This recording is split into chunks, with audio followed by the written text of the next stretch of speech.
Hi there. We're on day 321 of our Through the New Testament in 1 Year. And today we are doing Hebrews chapter 12. We've been talking about faith, okay? And I think the best, let's go yesterday real quick. Talking examples of faith by people, right? Go back one more day.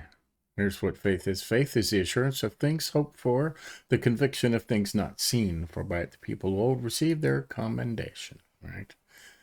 Assurance of things hoped for, conviction of things not seen. So we've got to get back to today now. There's been a lot talking about this, okay? Jesus, the founder and perfecter of our faith. So, therefore, since we are surrounded by so great a cloud of witnesses, let us also lay aside every weight and sin which clings so closely, and let us run with endurance the race that is set before us, looking to Jesus, the founder and perfecter of our faith, who, for the joy that was set before him, endured the cross, despising the shame, and is seated at the right hand of the throne of God. Right. Do not grow weary. Consider him who endured from sinners such hostility against himself, so that you may not grow weary or faint-hearted. In your struggle against sin, you have not yet resisted to the point of shedding your blood. And you have forgotten the exhortation. And have you forgotten the exhortations that addresses you as sons, right? My son, do not regard lightly the discipline of the Lord, nor be weary when reproved by him, for the Lord disciplines one he loves and chastises every son whom he receives. Okay, that's out of Proverbs, okay? I know Proverbs well. We did it 24 times for 2 years in the morning. Those were great studies. Mm-hmm. It is for discipline that you have to endure. God is treating you as sons, for what son is there whom his father does not discipline? If you are left without discipline in which all have participated, then you are illegitimate children and not sons. Besides this, we have had earthly fathers who disciplined us, and we respected them. Shall we not much more be subject to the Father of spirits and live? For they disciplined us for a short time as it seemed best to them, but he disciplines us for our good, that we may share his holiness.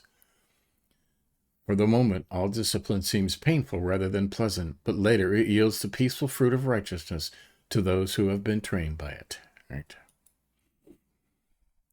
Therefore, lift your drooping hands and strengthen your weak knees. Yeah, right. And make straight the paths for your feet, so that what is lame may not be put out of joint, but rather be healed. Strive for peace with everyone, and for the holiness without which no one will see the Lord.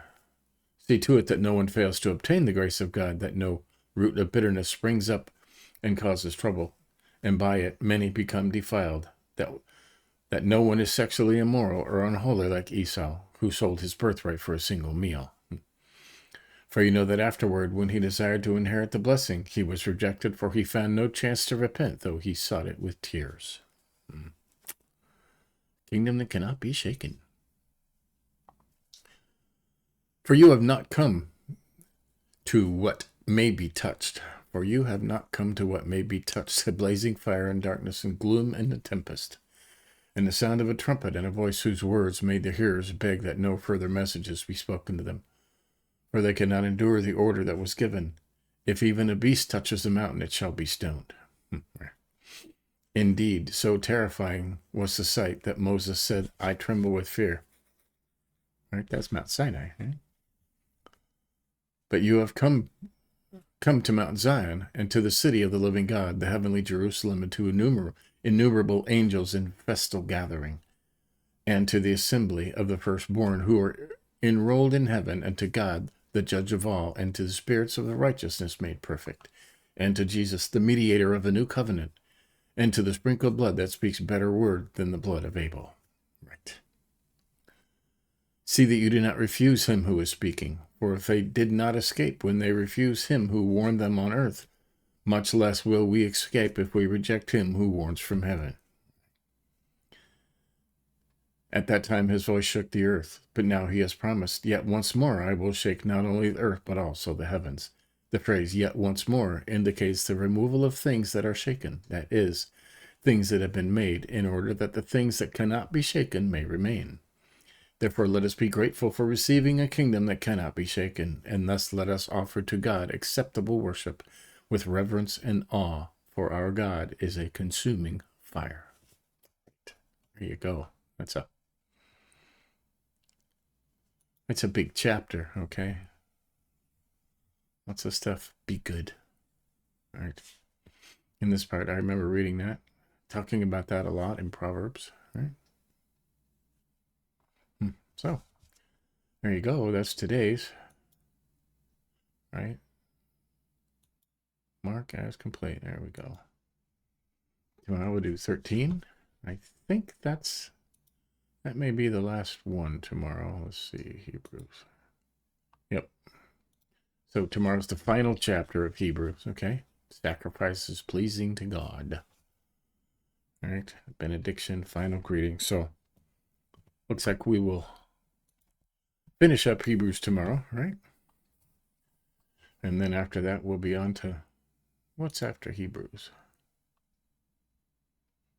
James. James is a great book, okay? James is a good book. We will start that, right? Wednesday. We'll start that on Wednesday. James, the half-brother of Jesus. So, and he didn't come. He didn't come to be a believer in Jesus until after he was crucified and resurrected, and his own brother. So, all right, so there's hope for all of us. So there you go. Give us a like if you think about it, and tomorrow we'll do it again. See ya.